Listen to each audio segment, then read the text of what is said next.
So, believe it or not, my drumming story began with the violin back in fourth grade. If I was good at it, I would still be playing. I was not good, as you may have guessed.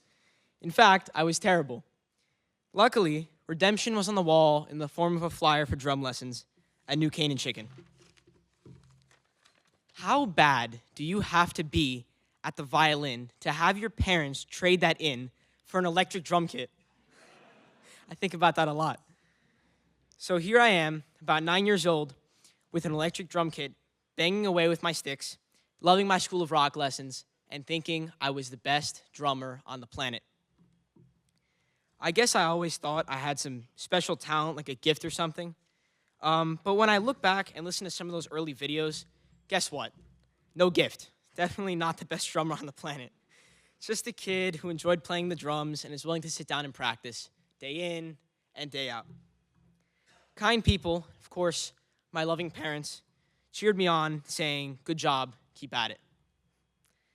School of Rock summer camp was my next adventure in July of 2019 with a few of my closest friends at the time. I even joined my first band. We called ourselves Our Wi-Fi Stinks. We thought the name was clever. So fast forward to a couple years later, came my first drum solo, a song from a band called Tool, which, once again, I thought would be easy. It wasn't. Aside from being the hardest technical piece I've ever attempted, I quickly found out that I didn't even have the right equipment on my drum set. I needed a double bass pedal. To say the least, I was super nervous. But I made it through, and in the middle of the solo, I noticed something. When I looked out into the crowd, people were either smiling big, on their phones, or not paying attention at all.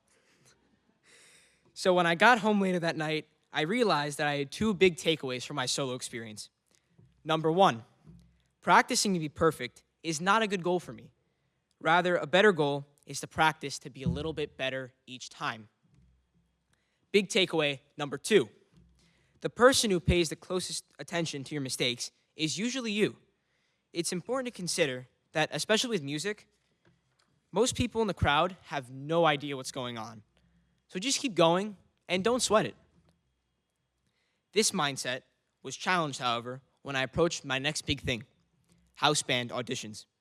Just to give some context, the School of Rock house band is a kind of JV rock band that goes around playing at different venues.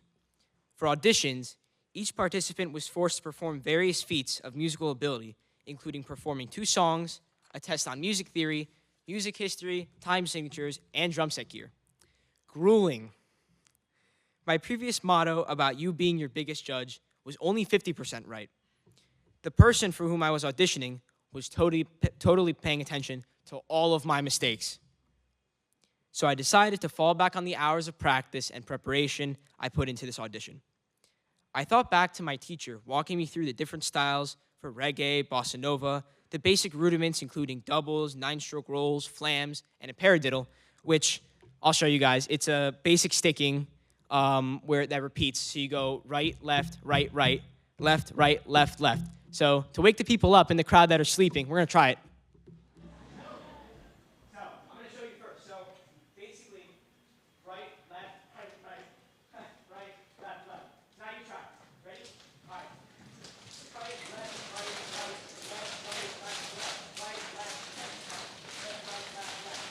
Awesome. Now you know there.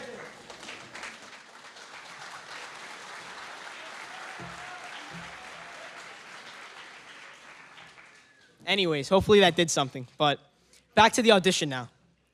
So during that terrifying hour and a half, which let's just say I had a few stumbles. There was a style I didn't know about, a rudiment I played incorrectly, and I had no idea how to break down one of the cymbal stands. But I was proud of myself, and I knew that even if I didn't get into the house band, yes, I'd be disappointed. But all that mattered was that I'd pushed myself to do something I had never done before. Walking out, I realized something else. I actually enjoyed it, and it turns out, so did the judge. I started playing with the house band at the beginning of last year. Playing with the house band was definitely a turning point for me. Being with a larger crew of musicians gave me ideas, and pushed me to question everything I knew. Technique, drum theory, even the way I held sticks. I rewrote my hand technique from the ground up. I'll give you a quick demonstration. Essentially, I used to play a lot with my wrist, and I've been taught to use your fingers as a lever and kind of have your balance point here, so you're able to go faster. So, I started noticing little details in their playing, which I took and began to add into mine. They would show me different rudiments and exercises, which I began playing on my own. Eventually, my confidence shifted as I watched them play with big smiles on their faces. Working with new mentors and musicians also opened my eyes to even more genres: ska, funk, jazz, progressive rock. I started to listen to new bands and expanded my Black Sabbath and Iron Maiden heavy playlists to include Level 42, Herbie Hancock, Steely Dan, The Police, and Stevie Wonder, just to name a few. The teachers will know those bands.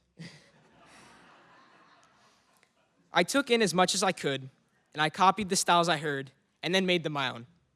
Along the way, those bandmates and mentors also became my best friends, my community. When I came to St. Luke's in 9th grade, it was kind of like a scary audition all over again, except in this audition, you don't know what you're being tested on or who's testing you. Fun, right? Something that made this pretend audition a bit easier, aside from all the friendly faces and sincere welcomes I received, and thank you for that, was the fact that I used my musical interests as a bridge, a connector, something that I had in common with a lot of people here. The fact that I had a community in music also allowed me to join blues band and the orchestra pit for the winter musical, and those opportunities really made St. Luke's feel like home. I'm curious to hear what your version of the drum set is. What do you enjoy doing after a long, rough day of school? What do you love to get better at? Is it football, field hockey? Maybe it's speech and debate. Or maybe the Rubik's Cube.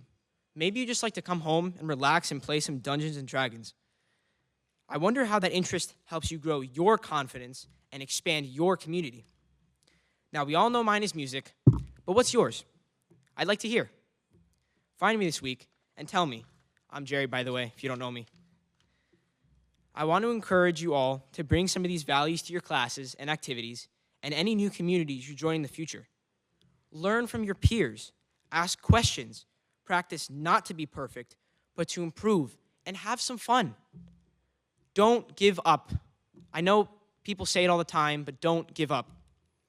So before I send you off, I wanted to share with you a small piece of what motivates me and helps me connect to my community. Thank you, and I hope you all like this.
I want to thank my parents also for being here and all the teachers that helped me through this. Miss Abbott, Miss Doran that gave me comments on my speech. Mr. Connors, for helping me with tech and the drums and everything. So I just want to thank everybody. So I appreciate it. I appreciate everything. So thank you so much.